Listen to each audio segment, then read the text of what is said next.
మెచ్చి మోసపోతున్నా తమ ఫోన్ చూసి వస్తాను నా మొగుడుతా ఇట్లా అంతా చొప్పిస్తాడరా నా చంపేస్తాడంట నా కొడుకు చంపేస్తాడంట అట్లా ఇట్లా చొప్పిస్తాడా తమ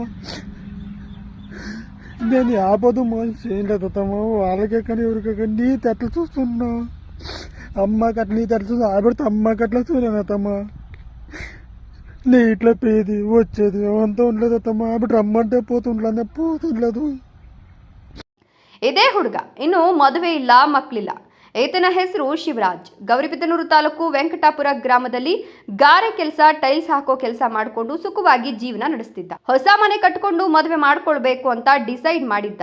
ಅಷ್ಟರೊಳಗೆ ಇವನ ಬಾಳಲ್ಲಿ ಒಕ್ಕರಿಸಿದ್ದು ಇದೇ ಗ್ರಾಮದ ನವ್ಯಶ್ರೀ ಎಂಬ ಹುಡುಗಿ. ಈ ಹುಡುಗಿಯ ಬಲೆಗೆ ಬಿದ್ದು ಸಂಪಾದಿಸಿದ ಎಲ್ಲ ಹಣ ಅವಳಿಗಾಗಿ ಖರ್ಚು ಮಾಡ್ತಾ ಅವಳ ಹಿಂದೆ ಮುಂದೆ ಸುತ್ತಿ ರಾತ್ರಿ ವೇಳೆಯೂ ಕಳೆದು ಚಾಟಿಂಗ್ ಪಾಟಿಂಗ್ ಅಂತ 4 ವರ್ಷ ಕಳೀತಾನೆ. ಇವಳೇ ತನ್ನ ಸರ್ವಸ್ವ ಅಂತ ತೀರ್ಮಾನ ಮಾಡ್ತಾನೆ. ಕೊನೆಗೆ ಕೋಳಿ ಮರಿನ ಹದ್ದು ಹೊತ್ಕೊಂಡು ಹೋದಂತೆ ಇವನ ಲವರ್ ನವ್ಯಶ್ರೀ ಅದೇ ಗ್ರಾಮದ ಹೇಮಂತ್ ಎಂಬ ಇನ್ನೊಬ್ಬ ಎತ್ತಾಕೊಂಡು ಹೋಗಿ ಮದುವೆ ಮಾಡ್ಕೊಳ್ತಾನೆ. ಮದುವೆ ಆದ ಮೇಲೂ ಅವಳು ತನ್ನ ಲವರ್ ಜೊತೆ ಕದ್ದು ಮುಚ್ಚಿ ಆಟ ಆಡ್ತಿರ್ತಾಳೆ. ನಾ ಪ್ರಾಣಮಾ ನನು వీడిపోకుమా నీ ప్రేమలో ಶಿವರಾಜ್ ಅಂತ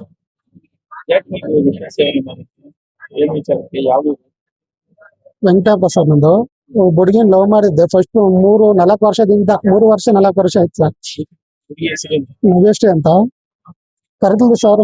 ದಿನ ಮನೆ ಕರೆಯೋದು, ನೈಟಲ್ಲಿ ಎಣ್ಣೆ ಮಾರ್ತಾರೆ ಅವೆಲ್ಲ ಕೊಡೋದು, ದುಡ್ಡು ಇಸ್ಕೊಳ್ಳೋದು ನನ್ನ ಹತ್ರ. ನಾನು 2 ವರ್ಷದಿಂದ ಒಂದ್ ಮನೆ ಅದ್ರ ಮುಂದೆ ಮನೆ ಕಟ್ಟಿದ್ದೀನಿ ಸರ್. ಪ್ಲಾಸ್ಟಿಂಗ್ ಎಲ್ಲ ಮಾಡಿಸ್ಕೊಂಡಿದ್ದೀನಿ. ಈಚೆಡೆ ಪ್ಲಾಸ್ಟಿಂಗ್ ಮಾಡ್ಸಕ್ ಆಗ್ದಿರ ಮಾಡ್ಬಿಟ್ಟಲ್ಲ ಹುಡುಗಿ. ನನ್ಗೊಂದ್ ಕೆಲ್ಸನೂ ಹುಡ್ಕೋಕ್ ಹೋಗಿಲ್ಲ. ನನ್ ಕೆಲ್ಸಕ್ಕೆ ರಜಾ ಹಾಕಂದ್ರೆ ರಜಾ ಹಾಕ್ಬೇಕು ಸರ್. ನಾನು ಆ ತರ ಎಲ್ಲ ಮಾಡ್ಬಿಟ್ಟು ಆಮೇಲೆ ನಿನ್ಗೆ ನಾನ್ ಗಂಡನಾದ್ರೂ ಬಿಟ್ಕೊಡ್ತೀನಿ, ನೀನ್ ಬಿಟ್ಕೊಡಲ್ಲ. ಫಸ್ಟ್ ಒಂದ್ಸಲಿ ಬಿಟ್ಕೊಟ್ಟಿಲ್ಲ ನಿನ್ಗೆ, ಈ ಸರನ್ ಬಿಟ್ಕೊಡಲ್ಲ ನೀನ್ ಸರ್. ಆಮೇಲೆ ಎಲ್ಲಾರ್ನು 9 ಜನ ಸರ್, ನಾನು ಒಬ್ನೇ ಸರ್. ಬಂದು ಹೆಂಗಂದ್ರೆ ಹಂಗೂ ಹೊಡಿತಾವ್ರ ಸರ್. ನಾನು ಒಬ್ನೇ 9 ಜನ ಇದಾರೆ ಸರ್. ಹೊಡೆದಿದ್ದು ಬ್ಯಾರೂರವ್ರು 4 ಜನ ಸರ್.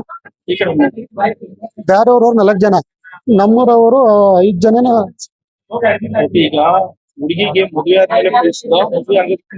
ಅದಕ್ಕಿಂತ ಮುಂಚೆಯಿಂದಾನೇ ಲವರ್ಸ್ ಇಬ್ರು.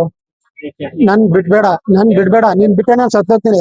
ಒಂದ್ಸಲ ಗಲಾಟೆ ಆದ್ಮೇಲೆ ನಾನು ಬೆಂಗಳೂರಿಗೆ ಹೊರಟೋಗಿದ್ದೆ ಸರ್.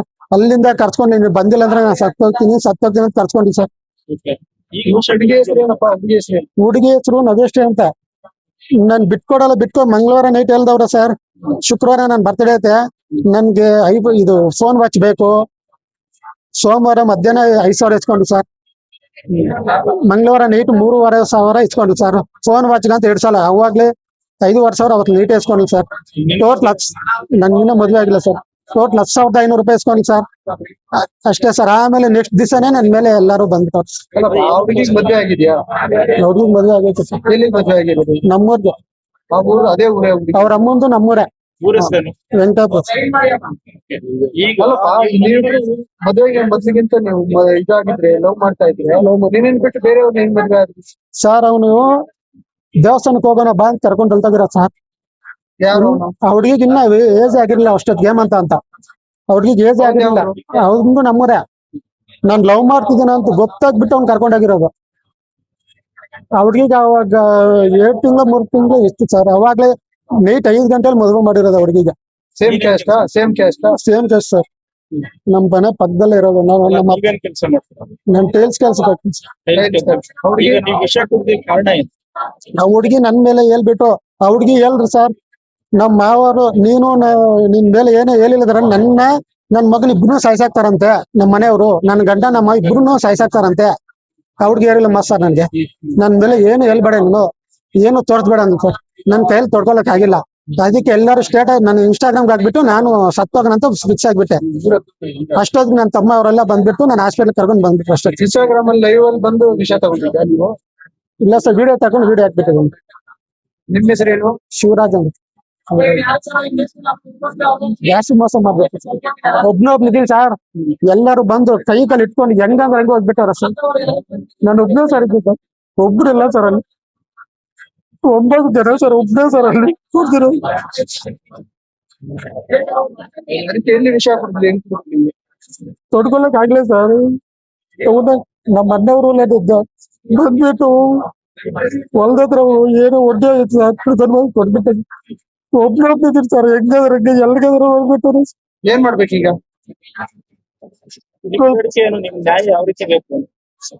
ನಾನು ತಪ್ಪು ಮಾಡಿದ್ದೀನಿ, ಅವ್ರು ತಪ್ಪು ಮಾಡಲ್ಲ. ನ್ಯಾಯ ಬೇಡ ಸರ್, ಹೋಗ್ಲಿ. ಒಬ್ರು ಕರ್ಕೊಂಡು ಬಂದ್ಬಿಟ್ಟು ಹೊಂದ್ಬಿಟ್ರೆ. ನೀವು ಜೊತೆಲಿ ಓಡಾಡಿದ ಫೋಟೋಸ್ ಏನಾದ್ರು ಇದಾವ? ಎಲ್ಲ ಇದಾವೆ ಸರ್, ಮಲ್ಕೊಂಡಿರೋ ಇದಾವೆ ಸರ್. ಇದಾವ? ಯಾರ ನನ್ ಫೋನ್ ಅಲ್ಲಿ ಫೋನ್ ಆಚೆ ಇಡಬೇಕು. ಫ್ರೆಂಡ್ ಹತ್ರ? ಕರಿ ಅವನು ನನ್ ಗಂಡ ಮಲ್ಕೊಂಡ ರೂಮ್ ಈಚೆ ಕಡೆ ರೂಮ್ ಇದೆ, ರೂಮ್ ಅಲ್ಲಿ ಬಂದಿರೋ ಸಮೇತ ಇದಾವೆ ಸರ್. ನನ್ ರೂಮು ಇದಾವೆ, ಈಚೆ ರೂಮ್ ನನ್ ಗಂಡ ಮಲ್ಕೊಂಡವ್ನೆ. ನೀನ್ ಈಚೆ ಕಡೆ ರೂಮ್ ಒಳಗೆ ಬಂದಿರೋ ಮೆಸೇಜ್ ಸಮೇತ ಇದಾವೆ ಸರ್. ಬೇಡ ನನ್ ಬಿಟ್ಬಿಟ್ಟು ನಮ್ಮ ಮನೇಲಿ ಯಾರು ಮಾತಾಡಲ್ಲ ಇವಾಗ್ಲೂ. ಆ ಹುಡುಗಿಗ್ ಮಾತಾಡಿದಿಂದ ಇವತ್ತು ಯಾರು ನನ್ನ ಹತ್ರ ಮಾತಾಡಿದ್ರೆ ಮನೆಯವರು. ಬೇಡ ಅಂದ್ರೆ ನಿನ್ ಮಾತನ್ನ ನಾನು ಸತ್ತೋಗ್ತೀನಿ ಅಂತಲ್ಲ ಸರ್. ಇವಾಗ ನನಗೇ ಸಾಯಿಸೋದಿಲ್ಲ. ಇದೆಲ್ಲ ಮಾಹಿತಿ ಗಂಡನ ಕಡೆಯವರಿಗೆ ಗೊತ್ತಾಗತ್ತೆ. ಲವರ್ ಮನೆಯವರಿಗೂ ಕೋಪ ಬರುತ್ತೆ. ಒನ್ ಫೈನ್ ಡೇ 2 ಮನೆ ಕಡೆಯವರು ಶಿವರಾಜ್ಗೆ ಹಿಗ್ಗಾಮುಗ್ಗಾ ಘೂಸ ಕೊಟ್ಟು ಹುಡುಗಿ ತಂಟೆಗೆ ಬಂದರೆ ಸಾಯಿಸ್ತೀವಿ ಅಂತ ಎಚ್ಚರಿಕೆ ಕೊಡ್ತಾರೆ. ಅಲ್ಲದೆ ಅವನ ಲವರ್ ಹೇಮಂತ್ ಹೆಂಡತಿ ನವ್ಯಶ್ರೀ ಕೈಲಿ ಶಿವರಾಜ್ ವಿರುದ್ಧ ಪೊಲೀಸರಿಗೆ ದೂರನ್ನ ಕೊಡಿಸ್ತಾರೆ. ಇನ್ನು 4 ವರ್ಷದಿಂದ ನೀನೇ ನನ್ನ ಜೀವಾಳ ಅಂತಿದ್ದ ಲವ್ವರೇ ನನ್ನ ವಿರುದ್ಧ ದೂರು ಕೊಟ್ಟಿದ್ದಾಳೆ. ಆಕೆಯ ಗಂಡನ ಕಡೆಯವರು ನನ್ನ ಉಳಿಸಲ್ಲ ಅಂತ ಭಯ ಬಿದ್ದು ಶಿವರಾಜ್ ವಿಷ ಸೇವಿಸಿ ಸಾವಿಗೆ ಯತ್ನಿಸಿದ್ದಾನೆ. ಅಷ್ಟೊತ್ತಿಗೆ ಅವರ ಮನೆಯವರು ಅವನನ್ನು ನೋಡಿಕೊಂಡು ಗೌರಿಬಿದನೂರು ಸರ್ಕಾರಿ ಆಸ್ಪತ್ರೆಗೆ ಸೇರಿಸಿ ಅಲ್ಲಿಂದ ಹೆಚ್ಚಿನ ಚಿಕಿತ್ಸೆಗಾಗಿ ಚಿಕ್ಕಬಳ್ಳಾಪುರ ಜಿಲ್ಲಾಸ್ಪತ್ರೆಗೆ ರವಾನಿಸಿದ್ದಾರೆ. ನನ್ನ ಹೆಸರು ಹರೀಶ, ನಂದು ವೆಂಕಟಾಪುರ. ನಮ್ಮ ಅಣ್ಣಂದು ಅವ್ರದ್ದು ಶುಕ್ರವಾರ ನೈಟ್ ಗಲಾಟೆ ಆಗಿತ್ತು ಸ್ವಲ್ಪ ಪೆಟ್ರೋಲ್ ಬಂಕ್ ಹತ್ರ ನಮ್ಮೂರಲ್ಲೇ.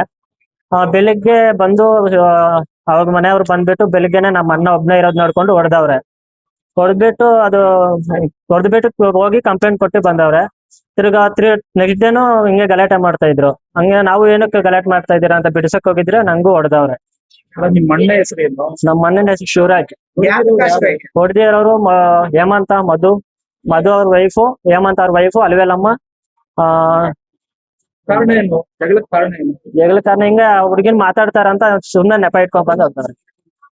ನಿಮ್ಮ ಅಣ್ಣನಿಗೂ ಮತ್ತೆ ಇನ್ನೊಬ್ರು ಅದ್ಯಾವ ನವ್ಯಶ್ರೀ ಅವ್ರಿಗೆ ಏನೋ ಅಕ್ರಮ ಸಂಬಂಧ ಇದೆ ಅಂತ ಹೇಳ್ತಾರೆ. ಇಲ್ಲ, ಸುಮ್ಮನೆ ಫೋನಲ್ಲಿ ಮಾತಾಡ್ತಾ ಇದ್ರು.